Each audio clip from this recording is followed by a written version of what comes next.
오늘도 여러분의 일본어 실력이 쑥쑥 스쿠스쿠해질 준비 되셨나요? 여러분 안녕하세요. 수진입니다. 건니치와 사토미 데스. 자, 지난 시간에는 우리가 히라가나 오시분도를 공부했었어요. 자, 근데 걔네들은요, 맑은 소리가 난다고 해서 맑을 청자를 써서 청음 오시분도 이렇게 부르기도 하죠. 자, 그래서 오늘은요, 요 청음 오시분도만 가지고 일본에 있는 모든 단어를 표기하는데 조금 한계가 있어서 다양하게 활용하면서 우리 한번 연습을 좀 해보려고 해요. 자, 그러면 우선요, 지난 시간에 제가 히라가나 설명하면서 제일 마지막에 응이라는 받침에 대해서 궁금하시면 다음 시간에 꼭 들으세요. 이렇게 얘기를 했었거든요. 그래서 우리 그 연습부터 한번 들어가 볼까 해요. 자, 우선 교과서 23페이지 부분에 보시면 발음해서 응에 대한 설명이 자세하게 나와 있어요. 자, 23페이지 1번부터 4번까지 보시면은요. 어떨 때는 미음 받침처럼, 어떨 때는 니은, 어떨 때는 이응, 어떨 때는 이응과 니은의 중간 발음의 받침처럼 발음한다. 이렇게 써져 있는데요. 사실 이런 것들을 일본인들이 다 아나요? 와카리마센. 그렇죠. 와카리마생. 모르지 않나요? 그래서 일본 사람들은 그냥 이런 공식이 있다기보다는 그냥 자연스럽게 발음했더니 어떨 때는 마지막 입 모양이 미음처럼 니은처럼 이렇게 나왔을 뿐이다. 이렇게 얘기들을 해요. 그래서 이 공식을 달달달 외우는 거는 큰 의미가 없을 것 같고요. 그냥 자연스러운 발음을 위해서 낸다. 이렇게 생각하고 사토미 선생님 발음을 열심히 따라하시면 될 것 같아요. 자, 그러면은요, 우선 첫 번째 단어부터 같이 한번 읽어볼 건데요. 운명이라는 단어는 요 응을 갖다가 미음 받침처럼 발음하는 게 가장 예쁘대요. 자, 그러면 우리 사토미 선생님 발음 들으면서 한번 따라해 볼까요? 운메이. 운메이. 그렇죠. 선생님은 지금 미음 받침처럼 운메이라고 했어요. 그럼 요거를 억지로 니음 받침이나 이응 받침처럼 발음하면 운메이, 웅메이. 이상하잖아요. 그렇죠? 그래서 자연스러운 발음에 미음 받침처럼 발음을 한 거죠. 선생님 다시 한 번만 해주세요. 운메이. 운메이. 자, 이번에는 두 번째 줄에 두 번째 동그라미 2번에 선생님이란 단어가 나와 있어요. 자, 얘는요, 니음 받침처럼 발음하는 게 가장 자연스럽대요. 자, 그럼 선생님이라는 단어 선생님이 해주세요. 센세. 센세.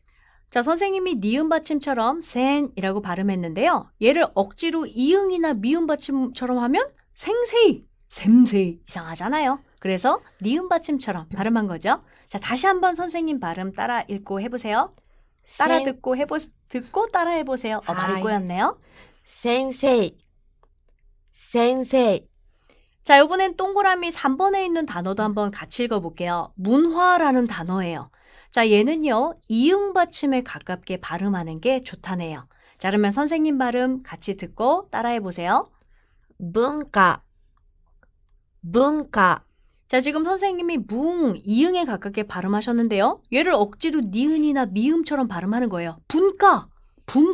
이상하잖아요. 그래서 이응 받침처럼 발음해 주는 거죠. 자, 그래서 요렇게요. 그냥 자연스러운 발음을 위해서 낸다. 요 정도만 생각하시면 될 것 같아요.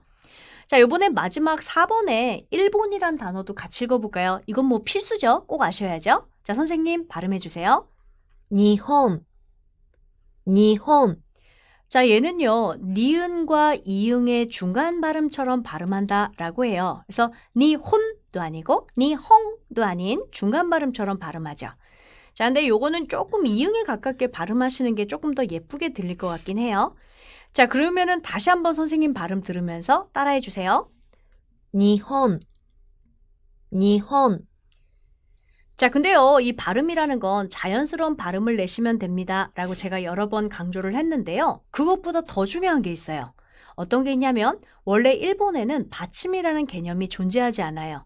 자, 그래서 요 응이라는 글자도 최소한 반박자, 한 박자 정도까지는 끌어줘야, 최대 한 박자까지는 끌어줘야 되는 게 바로 응이라는 글자예요. 그래서 니홍 두 박자가 아니라 충분히 끌어주셔야 된다는 거죠. 자, 선생님 어떻게 한다고요? 니혼. 니혼. 그렇죠. 니홍이 아니라 니혼 이렇게 선생님이 끌어주셨네요.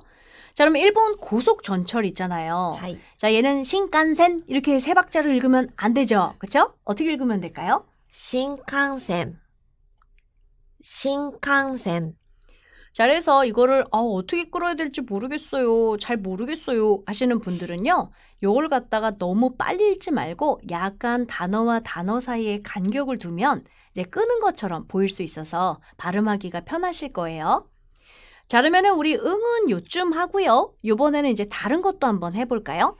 자, 교과서 앞쪽으로 돌아갈게요. 교과서 21페이지 타금, 반타금이라는 걸로 가보자.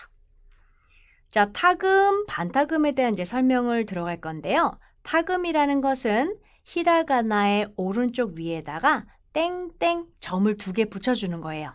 자, 근데 땡이라고 해서 정말 눈에 보이지도 않게 점을 2개 찍으시는 분들이 가끔 계신데요. 점이라기보다는 아주 짧은 짝대기를 2개 근다 이렇게 생각하시면 될 것 같아요. 자, 그리고요. 모든 히라가나에 다 찍는 게 아니라 4개의 줄, 즉 4개의 행에만 찍을 수 있어요. 자, 그래서 카행, 사행, 타행, 하행 이렇게 4개의 줄에만 땡땡을 찍어서 함께 발음할게요. 자, 그럼 우선요. 카행은 우리 어떤 글자들이 있었었죠? 가, 기, 쿠, 게, 코, 자, 여기다가 땡땡을 찍으면 어떻게 발음하나요? 가, 기, 구, 게, 고, 가기구게고. 그렇죠. 자, 카행에 땡땡을 찍으면 기역 발음처럼 발음을 하시는 거예요. 자, 근데 문제가 있어요. 우리나라 가기구개고는 되게 맑은 소리가 나요. 자, 근데 여기 분명히 제가 타금이라고 했죠. 자, 그래서 조금 더 우리나라 기역보다는 탁한 소리를 내주셔야 돼요. 좀 더 성대 안쪽에서 소리가 난다 이렇게 생각하시면 될 것 같아요. 내가 발음이 좀 안 된다 하시면은 자기 성대를 막 치면서 그러면서 발음 연습을 하시면 조금 쉽게 되겠죠. 선생님, 다시 한 번만 발음해 주세요.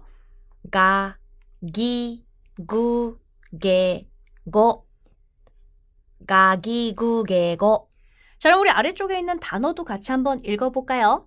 기 아래쪽에 은행 어떻게 읽으면 될까요? 긴코, 긴코, 그럼 신한은행은요? 신한긴코, 국민은행은요? 국민긴코. 우리나라에 있는 모든 은행을 얘기할 수 있겠네요. 자, 이번에는 제일 끝에 그 아래 밥이라는 단어 굉장히 소중한 단어죠. 어떻게 읽으면 될까요? 고한, 고한, 그렇죠. 자고 있다가도 요 소리 들리면 그냥 얼른 일어나서 달려가야죠. 아이. 자, 그 다음에 중요한 거는요. 거항 2박자가 아니라 응을 살짝 끌어줘야 한다는 거. 그거 잊지 마세요.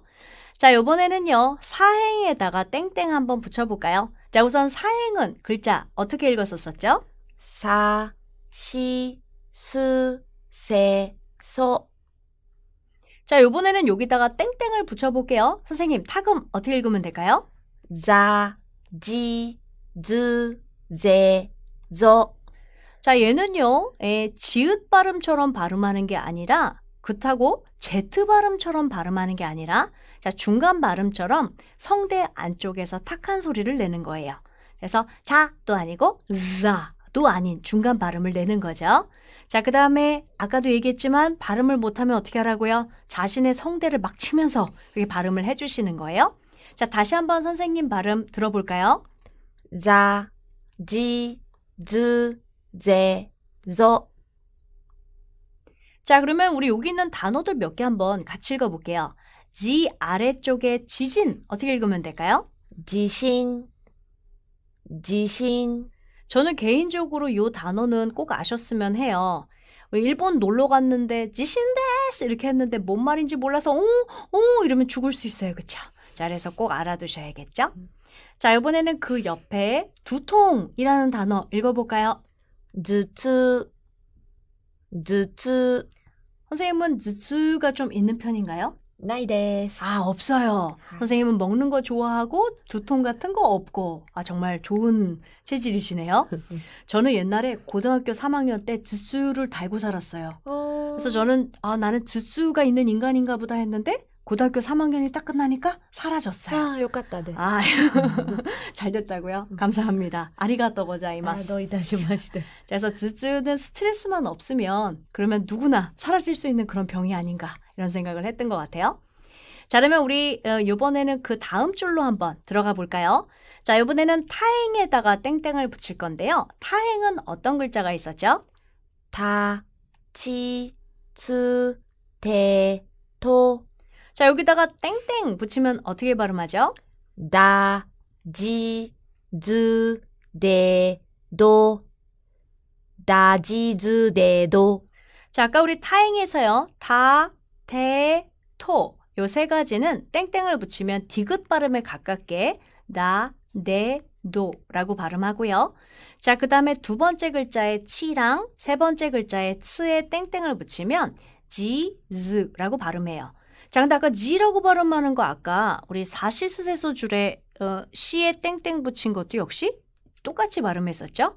자, 그 다음에 스에 땡땡 붙인 글자와 그 다음에 쯔에 땡땡 붙인 글자가 또 역시 똑같이 즈라고 발음했었죠. 자, 이 두 개씩 똑같은 발음하는 거 맞나요, 선생님? はい、同じです。 아, 언하지. 아, 같은 발음이라고 하시네요. 자, 그래서 보통 일반적으로는 시하고 스에 땡땡을 붙인 글자를 사용하고요. 찌하고 쯔에 땡땡 붙인 글자는 특수한 경우에만 사용한다. 이렇게 생각하시면 될 것 같아요. 자, 우리 여기 아래에 있는 단어들 또 몇 개 한번 읽어봐요. 코피 어떻게 읽으면 될까요? 鼻血、鼻血、 자, 여기 나와 있는 하나는 코란 뜻이에요. 그 다음에 찌는 피란 뜻이에요. 그래서 두 개를 붙여서 코피 뭐 그대로 발음한 거죠. 네, 하나 찌 이렇게 발음하면 불편해서 여기에 땡땡을 붙여서 지로 발음을 한 거죠. 발음상의 문제였던 거죠. 자, 요렇게 원래 있었던 단어와 단어가 합쳐질 때만 찌에 땡땡 붙인 글자를 사용한다. 이렇게 생각하시면 될 것 같아요. 자, 이번엔 그 옆에 만든 것이란 표현 같이 읽어볼까요? 手作り、手作り、 자, 테즈구리는 만든 것이라고 써 있는데요. 저는 요 해석이 조금 이렇게 와닿지 않는 것 같아요. 요거보다는 수제 아니면 뭐 핸드메이드 이런 것들을 얘기할 때 쓴다 생각하시면 될 것 같아요. 근데 일본 여행 가보신 분들은 아시겠지만 수제 코로케, 수제 뭐 피자, 수제 맥주, 뭐 수제 비누, 뭐 수제 엄청 많지 않나요? 그래서 요 데즈꾸리라는 표현을 알아두시면 굉장히 좋을 것 같아요. 자, 그 다음에 이제 누군가가 날 위해서 도시락을 싸왔어. 어머, 이거 직접 만드신 거예요? 이럴 때 어떻게 하면 될까요? 手作りですか? 그렇죠. 그렇게 사용하면 되겠죠. 그래서 굉장히 많이 쓰는 단어 중에 하나죠. 자, 그럼 우리 요 줄 되게 어려웠으니까 선생님 다시 한번 요 줄 같이 발음해 볼까요? 다, 지, 즈, 대, 도. 자, 이번에는 이제 다음 줄로 가보죠. 자, 하행에다 땡땡을 붙이는 건데요. 하행은 어떻게 발음했었죠? 하, 히, 후, 해, 호. 자, 여기에 땡땡을 붙이면요. 바, 비, 부, 베, 보. 바비부베보. 자, 이번에는 비읍 발음에 가깝게 발음을 하시면 되는데요. 아까도 계속 얘기하고 있지만 성대 안쪽에서 발음이 나게끔 약간 탁하게 발음을 해주시는 거예요.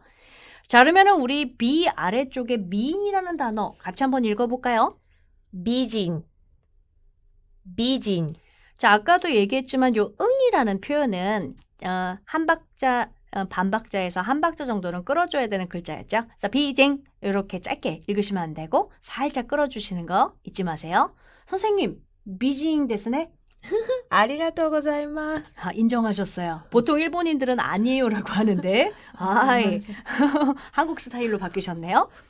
자, 이번에는 그 옆에 도시락이란 단어 어떻게 읽으면 될까요? 벤토, 벤토. 자, 이것도 우리 전문 용어라서 다 알고 있는 단어죠. 자, 근데 지금 히라가나를 잠깐 보시면 벤떠우 이렇게 써 있어요. 근데 벤떠우 이렇게 발음하면 불편하니까 우는 장음 처리해서 벤떠 이렇게 읽어주는 거죠. 그러니까 앞으로는 친구들이 야 벤또 먹으러 가자 이렇게 얘기하면 우리는 그렇게 하면 안 되죠. 벤또 먹으러 가자 이렇게 얘기를 하셔야겠죠. 자, 그러면 우리 이번에는요 타금들을 전부 공부했는데요. 요것만으로는 역시 일본에 있는 모든 단어를 표기하는데 한계가 있었어요. 그래서 이번에는 요 하행에 동그라미를 붙여서 반만탁한 발음을 내보자. 반타금이라는 걸 만들었어요. 자, 그러면 선생님 요 하행에 동그라미를 붙인 반타금 줄 함께 읽어주세요. 파, 피, 푸, 베, 포. 바비부 배포. 자, 얘는요, 피읍과 쌍비읍의 중간 발음처럼 발음을 하는 줄이죠. 자, 그럼 우리 첫 번째 단어부터 읽으면서 한번 발음 연습해 볼게요. 덥석덥석. 파쿠파쿠. 파쿠파쿠. 자, 이번에는 번쩍번쩍. 삐까삐까. 삐까삐까. 이거 많이 들어본 것 같아요. 삐까삐까 삐까 번쩍 삐까츄. 선생님, 삐까츄는 여기서 온 애인가요? 타부소데스. 아마도 그럴 거라고. 피카츄라는 애니메이션 캐릭터를 보면은 막 번개 같은 거 막 쏘잖아요. 그렇죠? 그래서 여기서 온 삐까삐까가 아닐까 싶네요. 자, 그다음에 그 옆에 몹시 화난 모습 어떻게 읽으면 될까요? 뿜뿜. 뿜뿜. 저는 이거 너무 귀여운 것 같아요. 몹시 화났는데 흥흥 이렇게 화내는 거죠. 다음 시간에 저희 팟캐스트 수업에 안 들어오시면 저 흥흥 할 거예요. 스미마생. 자, 그다음 가볼까요? 몹시 배고픈 모습은요? 빼꼬 빼꼬. 빼꼬 빼꼬. 빼꼬빼꼬. 저는 항상 빼꼬빼꼬해요. 짠넨데스. 짠네. 안타까웠어요. 자, 마지막으로 갈까요? 따끈따끈 어떻게 읽으면 될까요? 뽀까뽀까. 뽀까뽀까. 뽀까뽀까 막 이런 거 발음 너무 귀엽네요. 그렇죠? 자, 만약에 좋아하는 이성이 있다면 요 바크바크부터 뽀까뽀까까지 한번 읽어주면 넘어올 것 같기도 하고요. 자, 그러면은 여러분들 다시 한번 복습하는 거 잊지 마시고요. 다음 시간에 또 만나요. 자, 맞다네. 맞다네.